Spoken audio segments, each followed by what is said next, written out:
स्वागत है आप सभी का। ब्रेक के बाद अब बात करेंगे इंटरस्टेट बस टर्मिनल की। देवघर में अंतर्राज्यीय बस टर्मिनल लगभग बनकर तैयार है। यह टर्मिनल झारखंड, बिहार, उड़ीसा, बंगाल और उत्तर प्रदेश टर्मिनल से जोड़ा गया है। यानी एक जगह से कई राज्यों के लिए यहां से बसें मिल पाएगी। इसके निर्माण पर 42 करोड़ रुपए की लागत आई है और 15 नवंबर को इसका उद्घाटन होगा। परिवहन के क्षेत्र में देवघर एक नया अध्याय लिखने वाला है। जिले में अंतर्राज्यीय बस टर्मिनल बनकर लगभग तैयार हो गया है, जहां से कई राज्यों के लिए सीधी बसें मिलेंगी। इस टर्मिनल पर करीब 45 करोड़ रुपए का खर्च आया है और ये 10 एकड़ की जमीन पर बना हुआ है। काफी अच्छा सुविधा युक्त, सुविधाओं से लैस ये बस स्टैंड है।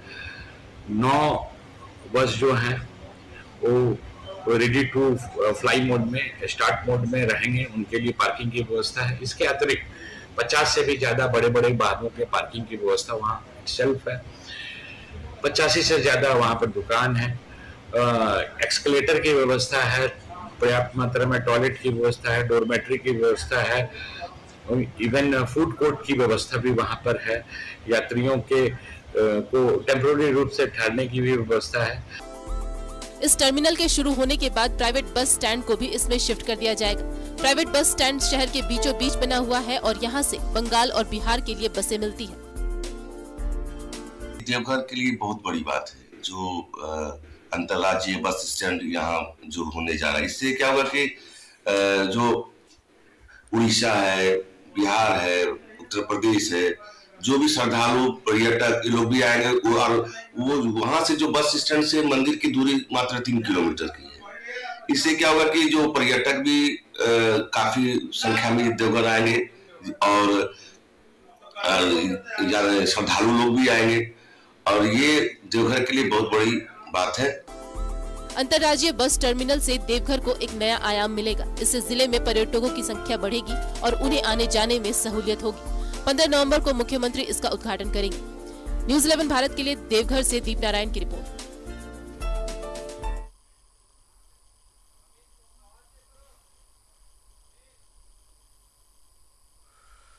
तो इंटरस्टेट बस टर्मिनल बनकर तैयार है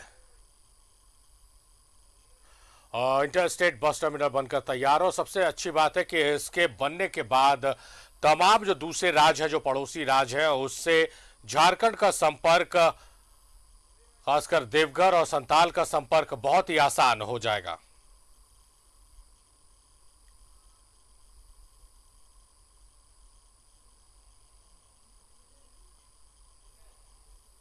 तो 15 नवंबर को मुख्यमंत्री हेमंत सोरेन इसका उद्घाटन करेंगे।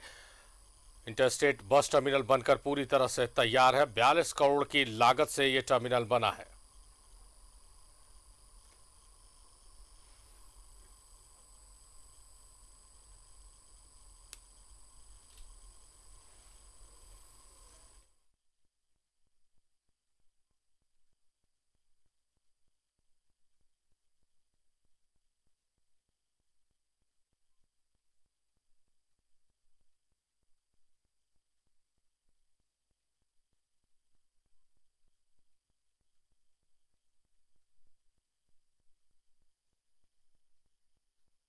हमारे सहयोगी हमारे साथ लाइव जुड़े हुए दीप नारायण, जो इंटरस्टेट बस टर्मिनल बनकर तैयार है, जो उद्घाटन का इंतजार कर रहा, मुख्यमंत्री के हाथों इसका उद्घाटन किया जाएगा। कितनी बड़ी राहत ये होगी देवघर और संथाल वासियों के लिए, क्योंकि बस कनेक्टिविटी, रोड कनेक्टिविटी बहुत ही आसान हो जाएगी दूसरे राज्यों के साथ।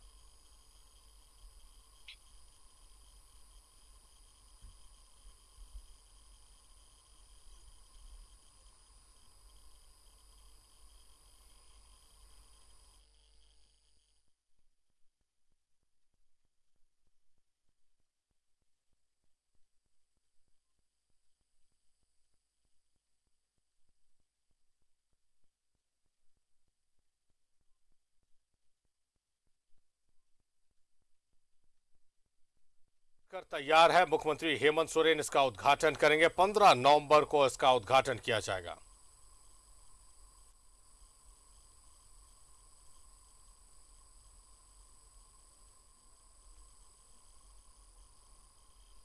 जो अगले महीने तकरीबन आप कह लीजिए 15 नवंबर को इसको शुरू किया जाएगा और इसके लिए लगभग तैयारियां पूरी कर ली गई है। आपको बता दें कि ये तकरीबन 42 करोड़ की लागत से ये पूरी योजना बनाई गई है और तकरीबन 10 एकड़ में ये पूरा जो है एरिया डेवलप किया गया है। और आपको बता दें कि तत्कालीन रघुवर सरकार के समय इसका लगा था और उसके बाद अब ये 3 सालों में बनकर पूरी तरह से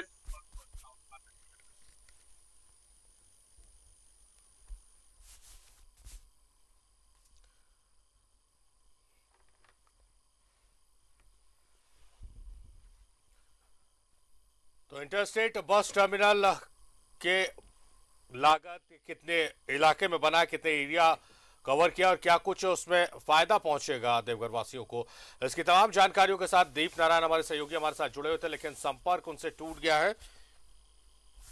हम संपर्क साधने जी।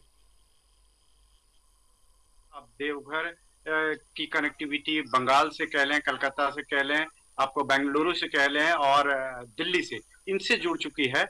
और अब ये अंतरराज्यीय बस जो स्टैंड है, ये जब टर्मिनल शुरू हो जाएगा तो आपको बता दें कि इससे न सिर्फ पर्यटन को बढ़ावा मिलेगा बल्कि यात्रियों की संख्या भी लगातार बढ़ेगी।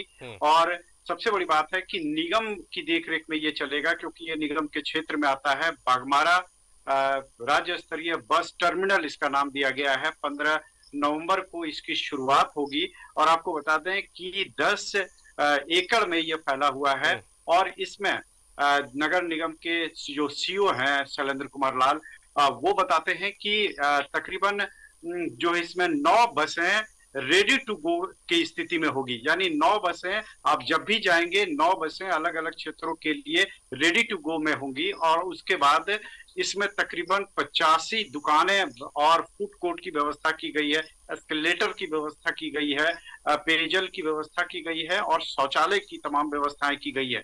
तो ये जब बस टर्मिनल शुरू होगा राज्य स्तरीय, तो आप समझ लीजिए कि इससे श्रद्धालुओं को फायदा होगा। इसका सीधा सीधा असर यहाँ के ट्रैफिक पर पड़ेगा, क्योंकि अभी जो टेम्पोररी बस अड्डा जो है वो शहर के बीचों बीच स्थित है और इसको प्राइवेट बस स्टैंड कहते हैं। लेकिन दूसरी तरफ से आप ध्यान देंगे तो अब जो बसों के आवागमन के होने के कारण इसका ट्रैफिक का दबाव काफी ज्यादा शहरी क्षेत्रों पर पड़ता है।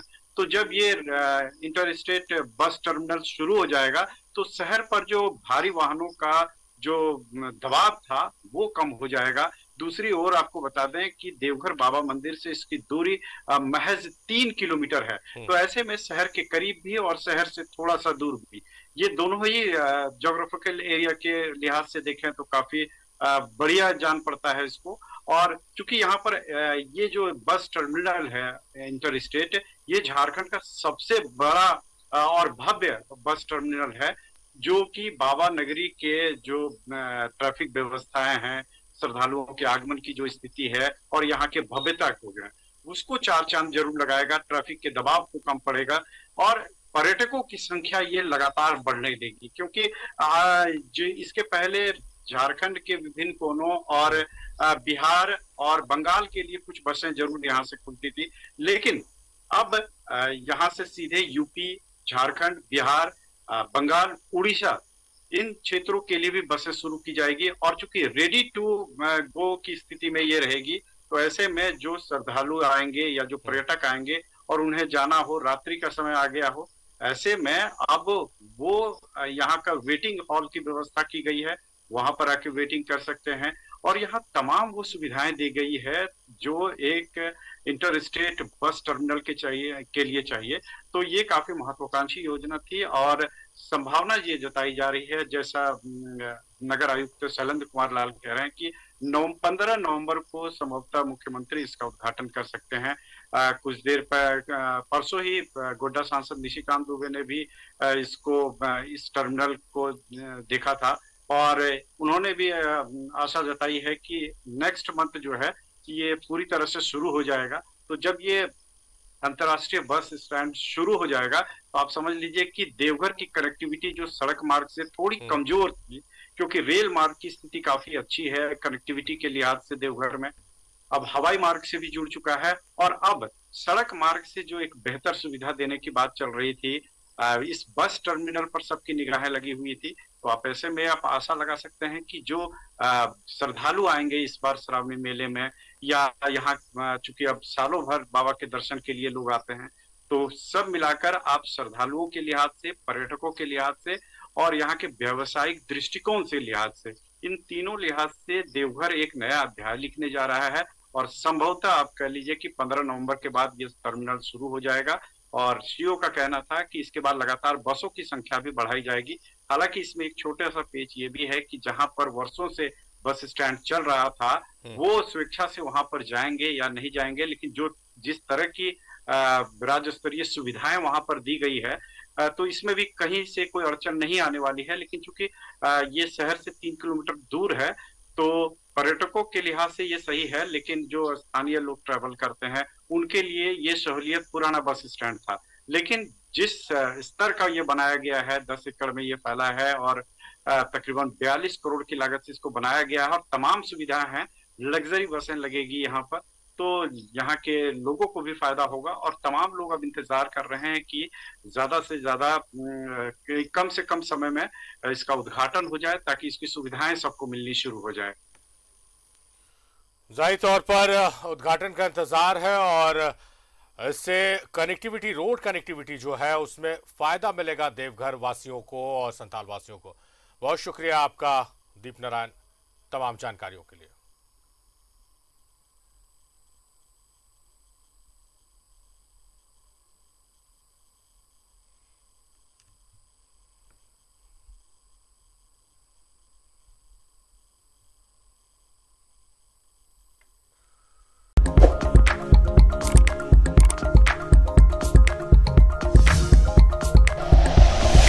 Like and share videos, subscribe करें हमारा चैनल और प्रेस करें बेल आइकॉन। न्यूज़ 11 भारत, सच है तो दिखेगा।